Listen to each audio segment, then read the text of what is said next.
नाज़रीन, सिंध जे 14 ज़िलनि में बल्दियाती चूंडनि जे पहिरें मरहले में सुभाणे इलेक्शन थी रही आहे।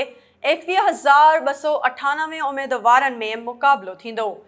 946 उम्मीदवार बिना मुक़ाबले कामयाब थी चुका आहिनि। सिंध जे 14 ज़िलनि में मकानी चूंडनि दौरान मजमूई तौर 21,298 उम्मीदवारनि में मुक़ाबिलो थींदो, जंहिं लाइ तयारियूं मुकमल थी चुकियूं आहिनि।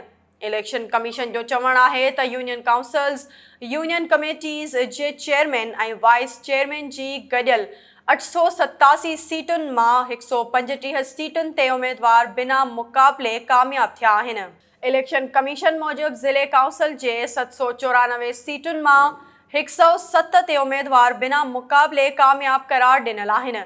687 सीटुनि ते 2,604 उम्मीदवारनि में मुक़ाबिलो थींदो। टाउन कमेटीज़ जे वार्ड काउंसलर्स जी 694 सीटुनि मां 68 उम्मीदवार बिना मुक़ाबले कामयाब थी चुका आहिनि। 62 सीटुनि ते 3,325 उम्मीदवारनि में मुक़ाबिलो थींदो। मकानी चूंडनि दौरान मुख़्तलिफ़ इलाइक़नि में औरत उम्मीदवार बि मैदान ते लथल आहिनि, जिन में अक्सर आज़ाद हैसियत में साम्हूं आयल औरत उम्मीदवार आहिनि।